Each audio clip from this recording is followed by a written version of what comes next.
لم یکن الذین کفروا، نہیں تھے کافر۔ کافر دو گروہ، اللہ کے مخلوق انسانوں میں دو گروہ ہیں، ایک مومن اور دوسرے کافر۔ اور کافروں میں دو گروہ ہیں، ایک وہ جو اس عالم کا بنانے والا کسی کو مانتے ہیں، دوسرے وہ جو کہتے ہیں کہ عالم خود بخود وجود میں آ گیا، انہیں دہریہ کہا جاتا ہے، اور جدید دور میں انہیں کیمونسٹ کہا جاتا ہے، جو وجود باری تعالیٰ کے منکر ہیں۔ اس جہاں کا بنانے والا، جہاں کا چلانے والا کوئی نہیں ہے، یہ خود اب وجود میں آ گیا، خود چلنے لگ گیا۔ امام فخر الدین رازی علیہ رحمہ بہت بڑے فقیہ، محدث، مفسر، متکلم، معقولی منقولی عالم تھے، اور آپ وجود باری تعالیٰ پر عقلی دلائل سے بحث کرتے تھے۔ آپ فرماتے ہیں کہ میرا گزر ایک چرخہ کاٹنے والی خاتون کے پاس سے ہوا، وہ چرخہ کاٹ رہی ہے، تو میں نے دیکھا کہ اس کو کیا معلوم ہوگا کہ خدا ہے۔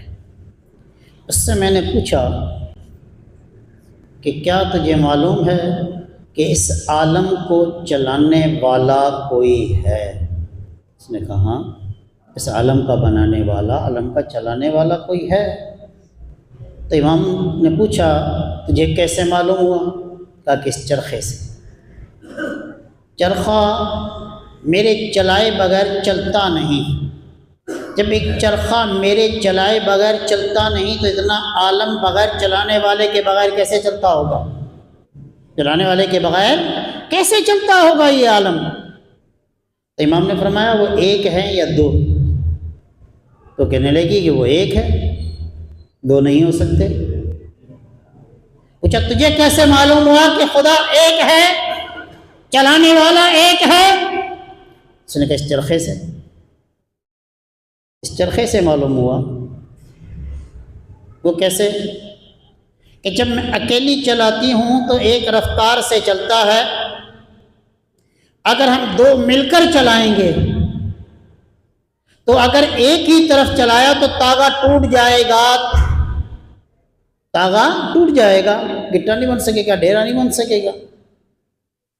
اور اگر ہم نے مخالف سے چلایا، میں ایک طرف چلاؤں وہ دوسری طرف چلائے تو چرخہ ٹوٹ جائے گا۔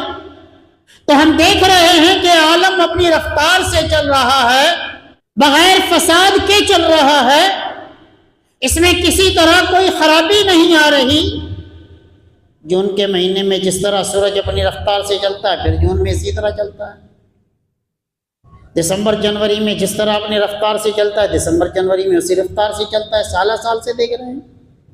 اگر دو ہوتے تو عالم تیز چلتا، یا مخالف سم چلاتے تو عالم میں فساد پیدا ہو جاتا، کہ اگر اس میں دو الہ ہوتے تو لفسد ہوتا، فساد ہو جاتا۔ میں دیکھ رہی ہوں ایک ہی ہے، ایک چلانے والا، اس سے جان لیا میں نے۔ پوچھا کہ کیا اس کو نیند آتی ہے، وہ سوتا ہے؟ کہا نہیں۔ یہ کیسے پہچانا؟ کہا اس چرخے سے۔ اس چرخے سے کیسے پہچان لیا؟ کہ میں جب چلاتی ہوں تو چلتا ہے، جب میں سو جاتی ہوں تو رک جاتا ہے۔ ہم دیکھتے ہیں کہ عالم کا چرخہ ہمہ وقت چل رہا ہے، اگر اس کا چلانے والا سو جائے یا اسے اونگ آ جائے تو یہ عالم کا چرخہ رک جائے۔ عالم کا چرخہ رک نہیں رہا، تو اس کو چلانے والا ایک ہے، اس کو بنانے والا ایک ہے، اور اس کے چلانے والے بنانے والے کو اونگ نہیں آتی، ورنہ نظام درہم برہم ہو جائے۔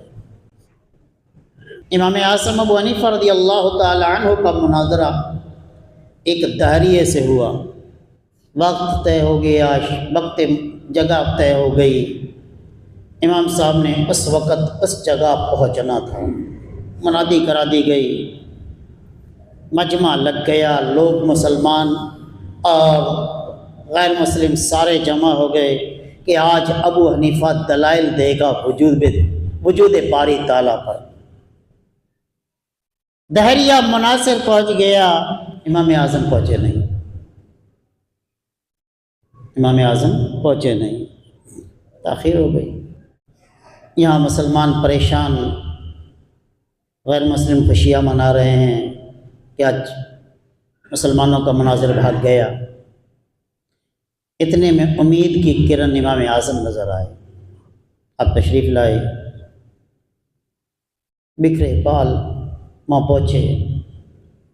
وہ دہریہ کہنے لگا کہ تو مسلمانوں کا امام ہے، وقت کی پابندی نہیں، اس سے جو وعدہ کرو اسے پورا کرو، اوفوا بالعہد ان العہد کان مسئولا، اس سے جو وعدہ کرو اسے پورا کرو۔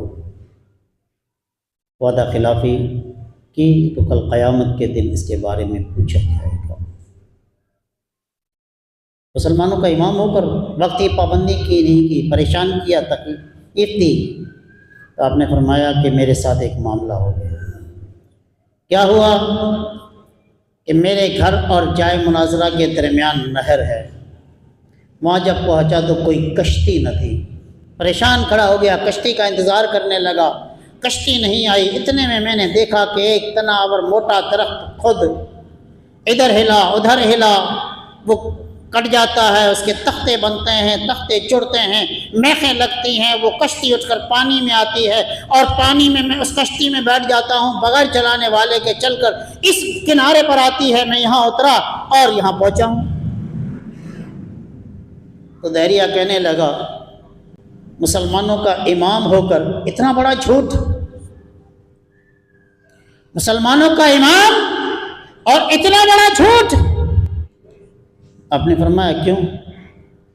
تاکہ درخت بغیر کٹنے والے کے کٹ نہیں سکتا، بغیر چیرنے والے کے چر نہیں سکتا، بغیر میخیں لگانے والے کے میخ لگ نہیں سکتی، بغیر کشتی بنانے والے کے کشتی بن نہیں سکتی، بغیر اٹھانے والے سے کہ وہاں سے کشتی اٹھ کر نہر میں آ نہیں سکتی، بغیر ملاح کی کشتی چل نہیں سکتی۔ تو آپ نے فرمایا جب ایک درخت بغیر کاٹنے والے کے نہیں کٹ سکتا، ایک کشتی بغیر بنانے والے کے بن نہیں سکتی، بغیر ملاح کے کشتی چل نہیں سکتی، تو اتنا عالم، اتنا بڑا عالم بغیر بنانے والے کے کیسے بن گیا؟ بغیر چلانے والے کے کیسے چل رہا ہے؟ یہ عالم کی کشتی ہے۔ کیونکہ کافر کو قرآن و حدیث کی کتنے بھی دلائل دیں دے وہ نہیں مانتا، معقولی دلائل سے سمجھانا پڑتا ہے۔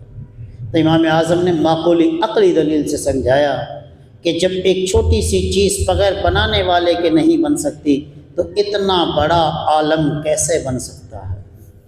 تو ایک وہ جو دہریے ہیں، دوسرے وہ جو مانتے ہیں کہ بنانے والا ہے، بنانے والا ہے۔ ان میں پھر دو گروہ ہیں، ایک وہ جو اہل کتاب ہیں، دوسرے وہ جو مشرک ہیں۔ ایک خدا کے ماننے والے، دو کئی خداؤں کے ماننے والے۔ مشرکین میں دو، ایک خدا مانتے ہیں، دوسرے ایک سے زائد مانتے ہیں۔ مجوس یہ کہتے ہیں کہ دو خدا ہیں، ایک نیکی کا خدا جسے یزداں کہا جاتا ہے، دوسرا بدی کا خدا جسے اہرمن کہا جاتا ہے۔ یہ دونوں لڑتے رہتے ہیں، جو غالب آ جاتا ہے اس کا دوروں آ جاتا ہے۔ یزداں غالب آ گیا، نیکیوں کا دور ہو جائے گا، نیکوں کا دور ہو جائے گا۔ اہرمن غالب آ گیا تو بدیوں کا دور ہو جائے گا۔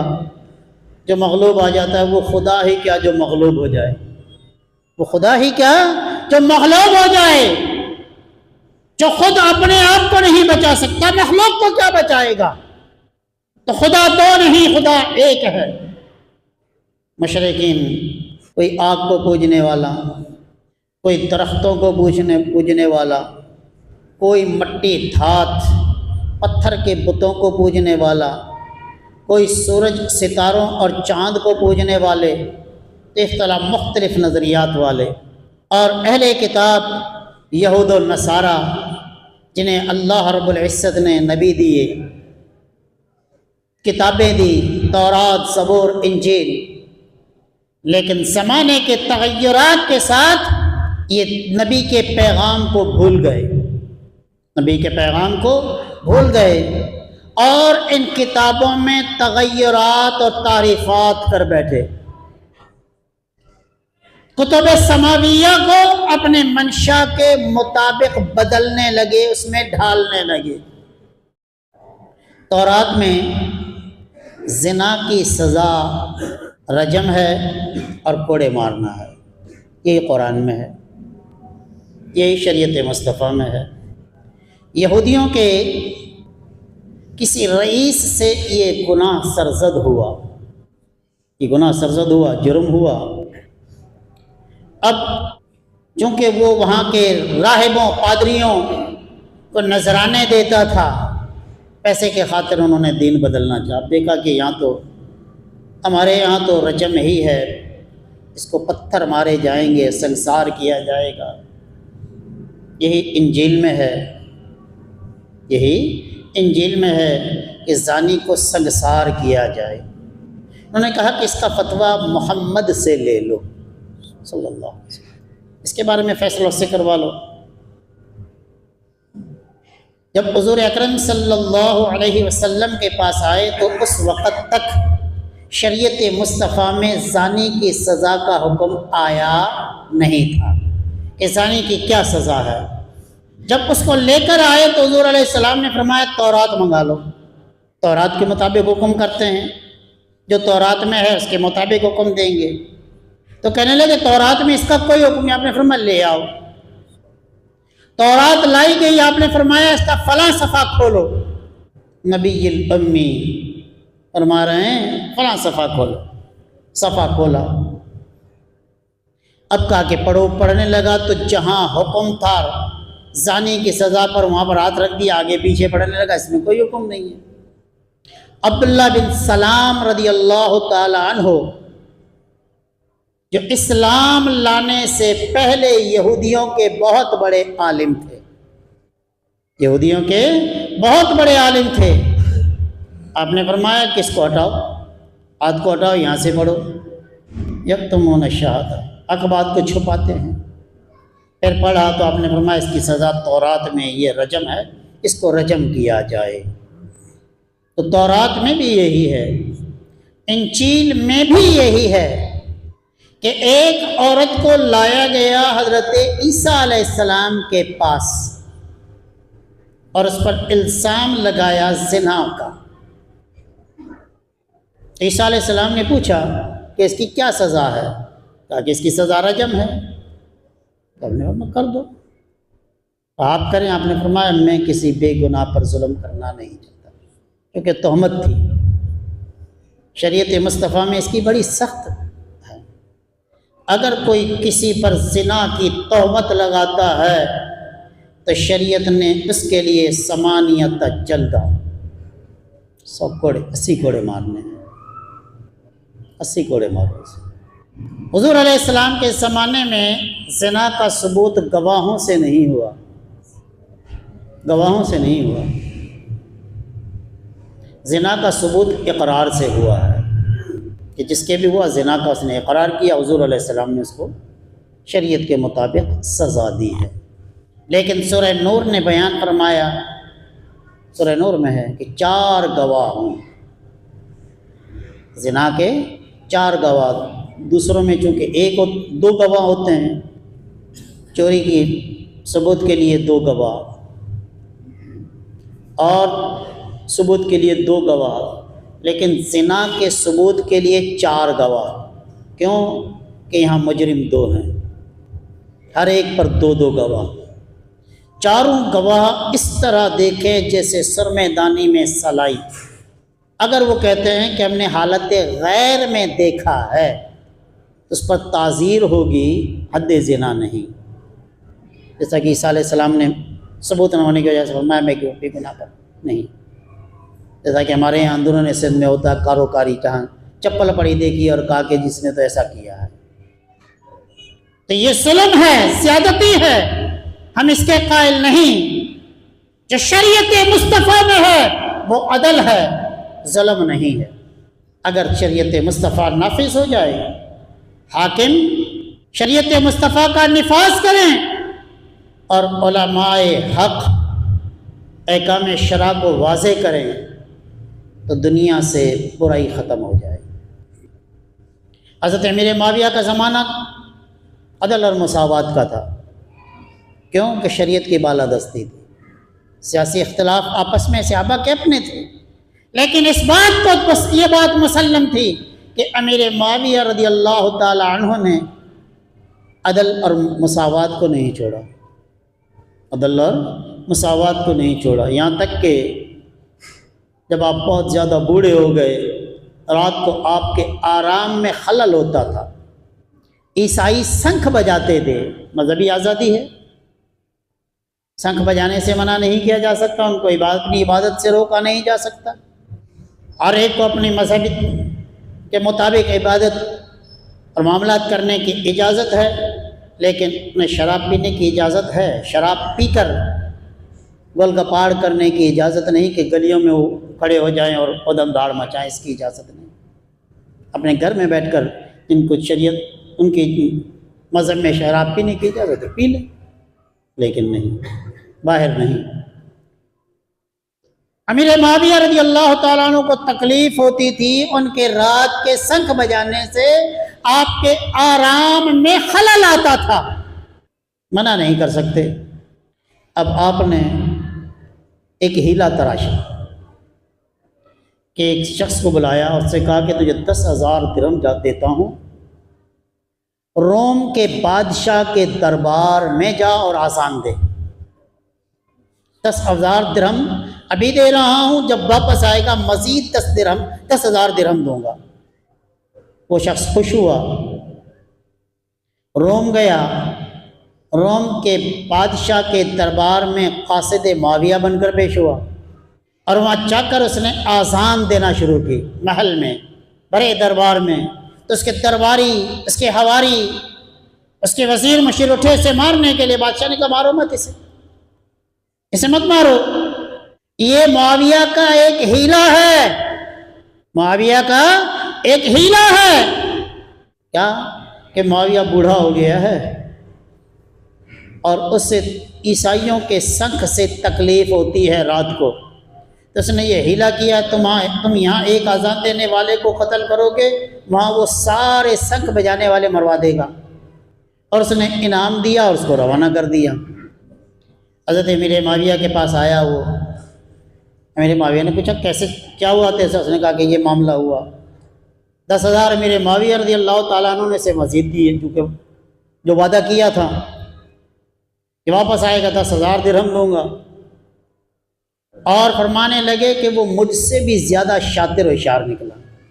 تو یہ کہ عدل اور مساوات کے عیسائی شنکھ بجا رہے ہیں، امیر معاویہ خلیفۃ المسلمین ہیں اور انہیں تکلیف ہو رہی ہے، لیکن منع نہیں کر سکتے کیونکہ دین کے خلاف ہے.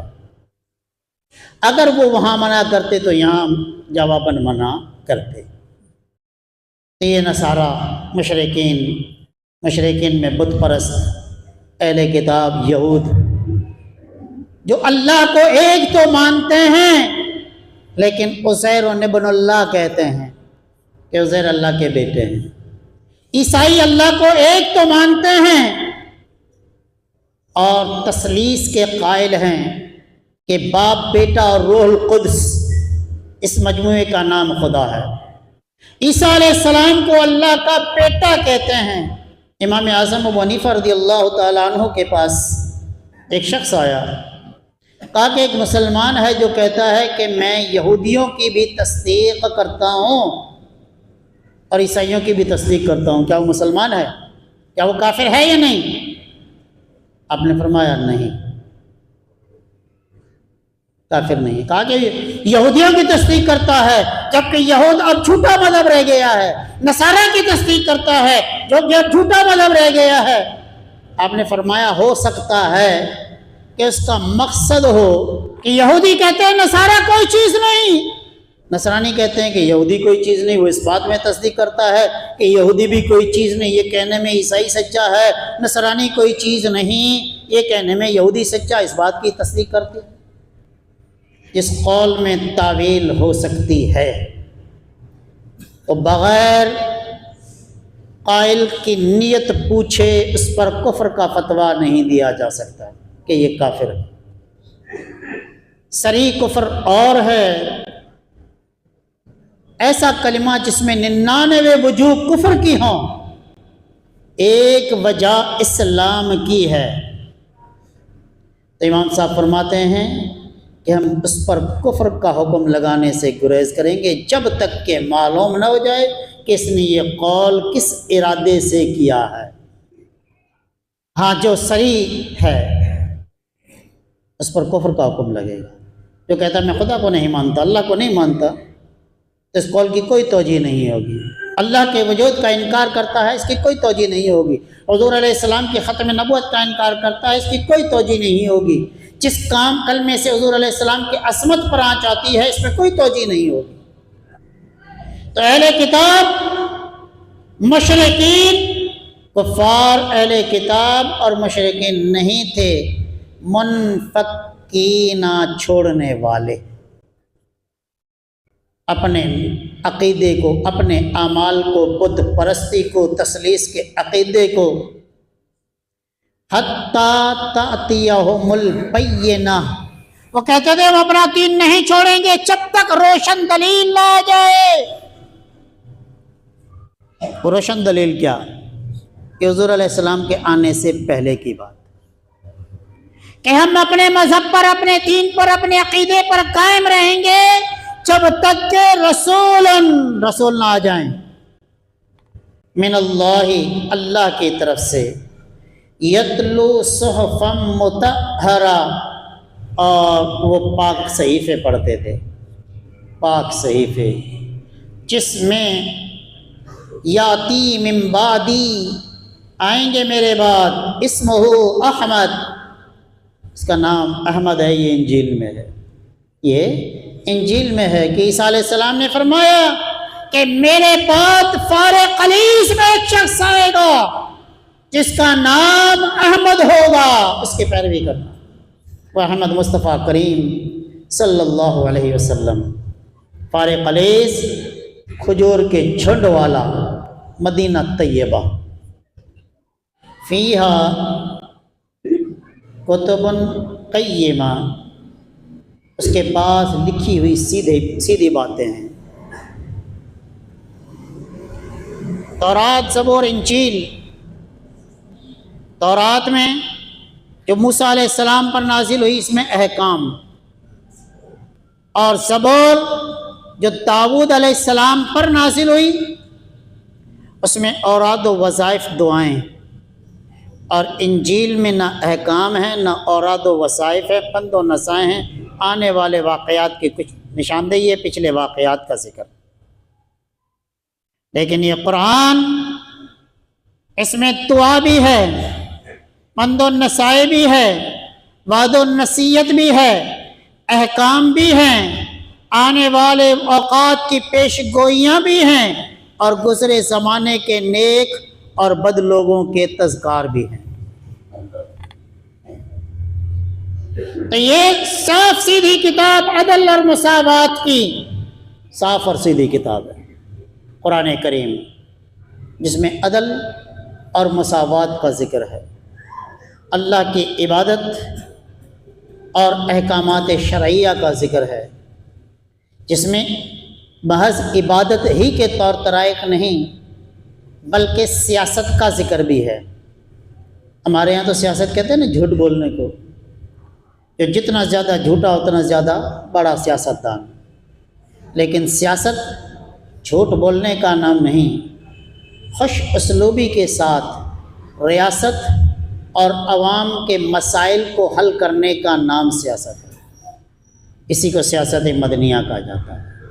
کتاب اللہ نے مجرم کی سزائیں بیان کی، چور کا ہاتھ کاٹا جائے، زانی کو رجم کیا جائے، سنسار کیا جائے، کوڑے مارے جائیں، تہمت لگانے والے پر، پاک دامن عورت پر تہمت لگائے، پاک دامن مرد پر تہمت لگائے، اس کو کوڑے مارے جائیں۔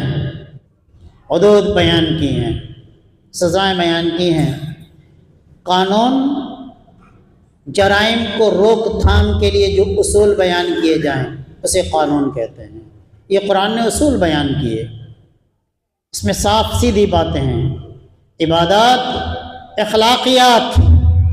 وَقُولُوا لِلنَّاسِ حُسْنًا وَبِالْوَالِدَيْنِ إِحْسَانًا تُجَادِلُهُمْ بِالَّتِي هِيَ أَحْسَنُ، جھگڑو تو اچھے طریقے سے جھگڑو۔ وَلَا تَسُبُّوا الَّذِينَ يَدْعُونَ مِن دُونِ اللَّهِ، کہ کسی کے جھوٹے خدا کو گالی نہ دو، کہ کہیں وہ اپنی جہالت پر تمہارے سچے خدا کو گالی دے۔ اعلیٰ حضرت علیہ رحمہ سے پوچھا کہ بد عقیدہ لوگوں کا رد کرنا، انہیں گالی کہہ دینا کیسا؟ آپ نے فرمایا رد کرنا علمی انداز سے جائز، لیکن گالی دینا جائز نہیں ہے۔ گالی دینا جائز نہیں ہے، آج تم گالی دو گے کل وہ گالی دیں گے۔ جیسے حضور علیہ السلام نے فرمایا کہ اپنے ماں باپ کو گالی نہ دو، اپنے ماں باپ کو گالی نہ دو۔ صحابہ حیران ہوئے، عرض کیا رسول اللہ کون ہے جو اپنے ماں باپ کو گالی دیتا ہے؟ ہمارے زمانے میں ہوتے تو حیران نہ ہوتے، حیران ہوئے کہ یا رسول اللہ کون ہے جو اپنے ماں باپ کو گالی دے؟ میرے آقا علیہ السلام نے فرمایا تم کسی کے ماں باپ کو گالی دو گے تو وہ تمہارے ماں باپ کو گالی دے گا، نہ تم گالی دیتے نہ وہ دیتا، نہ تم برا کہو نہ برا سنو گے۔ تو یہ اخلاقیات قرآن نے بیان کیے ہیں، تو اس میں سیدھی اور سچی باتیں ہیں، یہ قرآن کی تعلیم ہے۔